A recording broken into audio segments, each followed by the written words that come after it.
I have my coffee ready because it's time to build my favorite type of dashboard. And this is the daily check-in dashboard. Personally, I don't really have a huge relationship with dashboards, especially not if you build them in the hundreds or 200s. They become pretty useless. But there's one dashboard I always like to build for any kind of company that I work with. And this is the daily check-in dashboard. And the nice thing is, you don't really know what you will build when you get started, because it really comes down, first of all, to the business. What's the business model? Second of all, what is the current focus? The daily check-in, at least for me, covers what is important right now. For me, I like to have this one place where I come in the morning and I can open it up and I can immediately see, oh, wow, this is how yesterday looked like. And so the important part for me is what I want to see on a daily check-in dashboard is I want to see patterns that look a little bit weird, that might get my attention so that I can decide on this day, maybe I spend an hour to look into this. I want to be aware of when things go in a direction that I don't really like. Or, for example, when things go up that I was not expecting. It's my way to really keep up with things that are happening within the business or within different kind of projects with just one glance. And this is also like why a daily check-in dashboard, first of all, is always custom. Second of all, changes over time pretty significantly, because at least like this is how I design it. Usually you have some parts which will stay the same. You will see it when we start to build it. But there are some parts which are just important right now. We run a specific initiative. I don't know, we're trying to improve a specific kind of process, so then we make it visible on the daily check-in.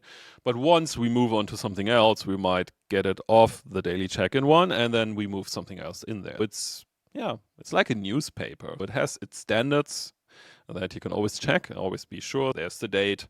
I don't know. They are the stock market, whatever, if people check this. You have your things where you can always check, okay, this is the general business foundation, and then beyond that you can see what kind of initiatives are coming in. This is why I like daily check-in dashboards. And currently I don't have one, so I should definitely build one again, because I definitely miss this moment in the morning where I have the coffee. I open up this one dashboard and have a quick look on, oh, looks, okay, that was what happening yesterday. But here we build it for our virtual company, which is a subscription company that is selling adventure books for kids on a subscription in specific kind of topics. And so we are building the dashboard for them. They have different kind of metrics that I personally have. It looks a little bit different than what I would build for myself. But again, this is the fun part of creating a daily check-in dashboard. With this in mind, I prepared a little bit about this. Again, like here, I describe on my Miro board why we need a daily dashboard. I also define some metrics that I would like to have there. I'm not sure if I will use all of them. And then I also did a brainstorming session with AI to think about, okay, what could we actually show on a daily dashboard? I'm not sure if we really will implement all of them, but we might implement some of them. Again, for me, like this is why I like to work on a daily check-in dashboard. It's a good place, first of all, to create some foundations, then also like to see if the visualization really works. This, at least like this is something where I don't go perfect in a lot of areas, but this is one of the areas that I'm doing a lot of iterations to really see which kind of visualization makes it easy for me to quickly see if we have a problem or not. Because this is the whole purpose of the daily check-in dashboard. One glance, immediately seeing what's going on, and then move on to something else, unless I see things which are not looking good. Let's get building. Let's go back into Metabase. If you watched some of the other videos that I have created before, this is where we left off when we defined some metrics. In the video that I recorded before, I defined some metrics that we can already use. And so here we are already using them. These are all the different kind of MRR metrics, which are important. This is subscription business, therefore, as a really important output metric, especially the total MRR, which we have here. Right now, this visualization is pretty useless because for a daily check-in, so I would check in on this and I would say this is total chaos, so it doesn't really make sense. Let's work on that. We definitely have to, first of all, daily check-in is usually not about all times. We have to reduce the time. Let's say, this is a little bit playing around. So we could go for 30 days. Yeah, slightly better, but still hard to read. So I just have to think about if the time frame makes sense. We could also go a little bit shorter. For example, one version of daily check-in Also do like going back just 7 days. Right now we showed by week, therefore this is not really telling much because this is the current week, which will obviously be lower than the other ones, but we could potentially have it by day. No, I think week was a good granularity, but maybe really, well, let's do 4 weeks, or we could also do it. And we don't include the current week, which totally makes sense. This is something like, at least one thing which I really learned. There are some chart types where it can make sense to include the current week or the current month or the current day, but it's really just very special ones. Usually this creates a lot of confusion because you will always have a drop on the right, and when people see a drop, they're getting nervous and they will reach out to you on Slack and ask you, why is it so low? And then you say, hey, it's the current week, so we don't have all days in yet. But yeah, you don't really want to explain this. Okay, I think the time period makes sense here. I'm not super happy with the visualization yet because it's not really clearly obvious. We could play with the colors. For example, we could give us a solid green and the new as well, like maybe a softer one. Then we give the churned one a red. Ooh, yeah, that looks retained. Retained is also cool. So maybe give it like a blue, and paused we give maybe a softer red. I think we don't even have paused ones. Okay, good, but still. At least visually it makes it a little bit easier, but still it's hard to read. One thing that we could look into is, so this I like it, so that I have these kind of, let's say, possibilities. I want to highlight the total a little bit better. So I could go for bars. No, I honestly, I know that some people like this combination of these charts. I never like that. I could go for this. At least this makes it pretty clear what our total MRR is. The interesting thing is why, okay, it runs on, oh, okay. And it's also, okay, this is, yeah, I think I had this last time. One of the things that we can see here is why it's a little bit confusing. The whole chart doesn't really make sense. It's like, we have two scales. We have scale on the left, we have scale on the right. Metabase picks scales based on the values and it tries to make a good match. Here, I want to have everything on the same scale because we are talking about the same kind of thing. Therefore, this doesn't make sense. And now the problem is I have to identify which one it is. It basically here we have y-axis position, and so everything is set to auto. And then let me move it all to, okay, we just have paused on the left. Okay, now we can see this. Okay, let's get rid of them. Now we have everything on the same scale. Okay, now everything makes more sense. Because this was, you could see, it was totally confusing that we had this high churn and then we had the totals and then like the churn was high. Again, I know that there might be really good charts where you can play with two y-axis values, where it can be really helpful. For example, we could now, not here, but let's say, okay, we have somewhere conversion rate. Obviously, conversion rate, totally different kind of format than when we have totals.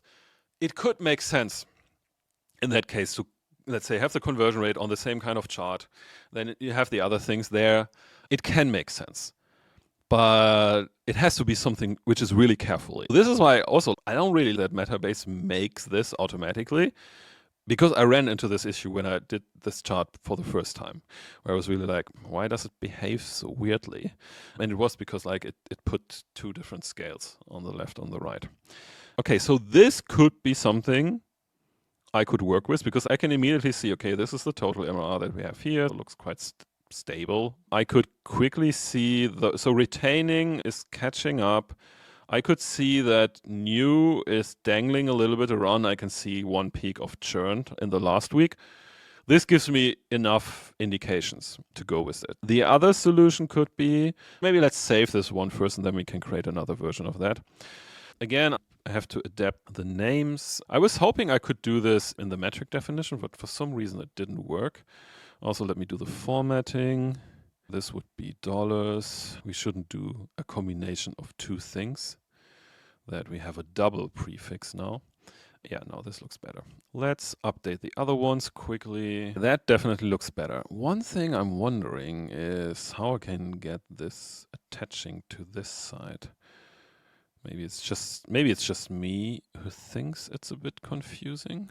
Oh, we can add a goal line. Let's maybe do this. I definitely have a very, how to say, I'm very biased towards adding goals to analytics charts because it combines what we actually, first of all, I really believe in setting goals is a good idea.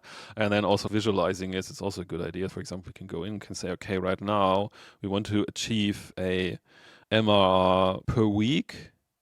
The tricky thing is like week doesn't really make sense here in that case. Okay, we still keep it like this. So something to, let's say, to think about if like week is actually the right kind of granularity for a monthly recurring revenue. Potentially it's better to look into this from maybe this is something we should change. Let me quickly do this. We do some months, not 4 weeks. Then we need, let's say, at least 4 months. Then I would also like to include the current months because for months it can make sense because like here we can go. And then obviously we are going for, let's say, so our goal is to have a monthly recurring total MRR of 4,200 right now. And so here, for example, now we can see how well are we doing to get this month up. Yeah, why not? Let's do it like this. One thing, okay, what can we do here? Compact full. Okay, it's just formats the axis labels. Just want to know how I can remove this space here. It confuses me a little bit. But nah, I don't think so. There's an option for it. Trend line, no, we don't need this here. Okay, fair enough. It's good enough, I would say. Okay, let's save it. This is like daily check-in, MRRs. Nice. Ooh, we can add it to dashboard. Yes, please. I already prepared a daily dashboard one. Maybe let's pick this one and then I did some tests there. So I can throw out then I think this one was my test one. Let's throw this out. Let's get this one in. Ooh. Again, like I feel we are wasting opportunity here. I want to get this till here. I don't know. If you watch this and you know how to do this in Metabase, please comment so that I can understand how this actually works. Here you can see I built some other ones too, which are really helpful. One here, which I always like to have is like new MRR versus churned MRR. This is on a weekly base. It's also nice that it always shows down here, report date per week, report date per month. Maybe this one should maybe go back a little bit further. Okay, we have to save it first. Okay, let me open this up. But let's say I want to go back 4 weeks. Yeah, that's better. Okay, let me save that. And here again, this is something which I really like. Every other BI tool, please watch this part. This is how I want you to handle saving charts. I override charts all the time. Because I find something and then I like, oh, this would be, let me investigate if this is an interesting variation or not. And then I spin around, I do a little bit stuff here, and then I just override it by accident. Because I just missed this one button that says, hey, save it as a new version. I think this is the way how you do this. I can now say, hey, I want to replace or I want to have it as a new one. In this case, I want to replace, but yeah, I really hope that other BI tools pay attention on this because this is really helpful. Okay, let me go back to the dashboard. Yeah, that looks a lot better. And then we also have a funnel. Good. We could then also have a chart about the conversion rate. I think, just thinking about, I think the conversion rate would be a better visualization for this. Let's change that. I have the metric. I think I have to now build it really from scratch. So I have the conversion rate. I think I don't want to have it as a bar chart. Line is usually better for this. Also previous, again, we did 4 weeks before, so we do the same thing that at least we don't always have to rethink everything. And we do this by week again. But again, like what I really like how snappy this is. Yes, it's definitely caching stuff in between, but it's really snap. The data set is small, so always to keep this in mind, but still, it's really nice how quick I can change stuff here. Yeah, wait a second. This makes sense. I'm just thinking about if here I want to have a trend line. Yeah, why not? I think this can make sense. Okay, nice. Yes, please. Now we have, I would say this is a better one for product funnel because I can quickly see how conversion rate. The title is not really good. Okay, let's fix that. Product funnel. No, this is more session to Session to survey or to check out conversion rate. That is a better one. Okay, I don't have to save it when I change the title. This is a good start for the daily check-in one. Let's see if we can maybe do once. Okay, for example, subscription pause. Maybe it's not really something that you would put on a foundational one, but let's say the business just introduced the possibility that people can pause their subscription. So therefore, it becomes important for us to really understand. And then also what we really want to understand is, so how many people have paused the subscription, but we also might want to understand, can we learn something from the dimensions?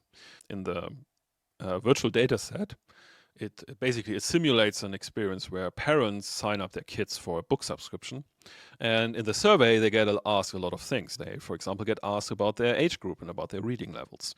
And so we can potentially include this into our analysis to really understand, okay, we introduced this new feature of pausing a subscription. And so which age group is using this? Let's say, can we see some tendencies in there? This might be really helpful, especially like for the product team who is implementing this kind of feature. Okay, I'm interested in all the paused subscriptions, and I want to group this by, let's say, age. Okay, let me visualize that. Nice. Okay, we can definitely see, yep, this looks good. One thing could be interesting, survey age. So I'm just wondering if I have the possibility to, oh no, this is not, yeah, it's on the x-axis. If I would have the possibility to order it, but it's ordered already. Yeah, this is the tricky thing. I should have named it differently. Okay, but I don't have the possibility to define the order of the values. But obviously I can filter out empty. So let me see. Filter, survey age is, oh, it's not empty. Okay, add this filter, visualize. Yes, that looks better. Yeah, obviously it would make more sense when we really start with 5 to 6, 7 to 8. And so like we have 11 to 12, but obviously it orders it, like it orders stuff.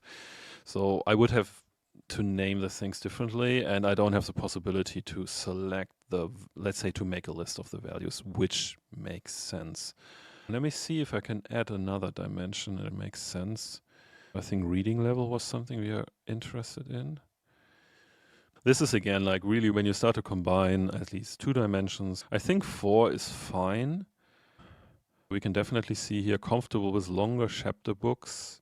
5 to 6 year olds are pausing more. These are small numbers, so I cannot really talk about can read simple chapter books. So with 11 to 12, this is definitely a challenge. It might be okay. As I said, it's a question if this is really a good chart for a deep dive dashboard where we hand over everything about a subscription pause for the product team. But it's not good for daily check-in because it's too complex to read. Quickly, let me get rid of this. And then we keep this one. This is much better because I can quickly see which kind of age group is using the new feature. Paused subscriptions by age. Save. Yes, please. I like the button text. I like that it's not just okay. I really like this yes, please, because I immediately think, yes, please. Add it to this one. Okay, nice. We have this. And then potentially we can just add the other one next to it. Let me save this and we can go in here. And now we can just change this to reading level. And here we can see, at least this is an interesting insight for the product team that, okay, we could come up with a hypothesis where we can say, can read simple chapter books. These are the ones maybe that will pause it. No, it looks more like that people who are definitely quite comfortable, let's say they're more in the middle still, but more advanced, they are the ones who pausing more. This gives us a product team at least some new hypothesis that we don't really make a good pre-selection. When people doing a survey, like they offer different kind of book series that they would recommend. And so maybe this, if this trend keeps on, they could, for example, tweak this. This is definitely a useful insight for the product team. Okay, we have to add the filter again. Let me do this. Filter, reading level is not empty. Add filter. Visualize, and we should pick a different color so it looks different in the dashboard. Let's pick blue. This is why I like it. So now I could replace it, but no, this one I want to have as a new one. And it's not by age, it's by reading level. And yes, of course, I want to add it to a dashboard.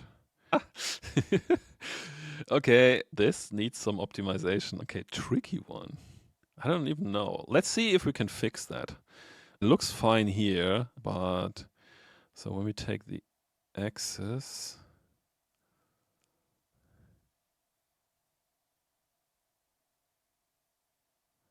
maybe this does the job. Yes, please. We go back. Yeah, it does. Again, like now we really have to hover over it, but I think that's fine.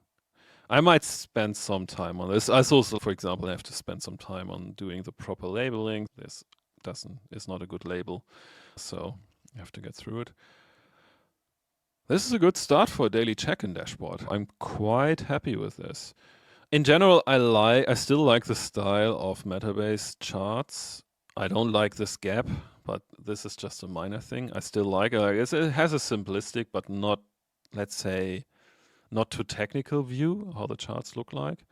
So it's not on my top list. There are definitely, let's say, visualizations that I like a little bit more, but I would say it's definitely a good one. It's a good daily check-in one.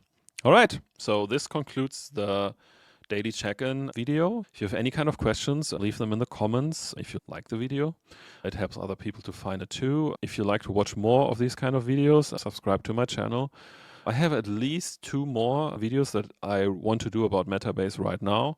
I might do some more in the future, but I want to do 2 more about Metabase, and then I want to move on to a different BI tool to test them with the same kind of use cases. Then you can compare, for example, how the daily check-in dashboard will look like for the others. I will use the same kind of report types. Yeah, see you in the next video.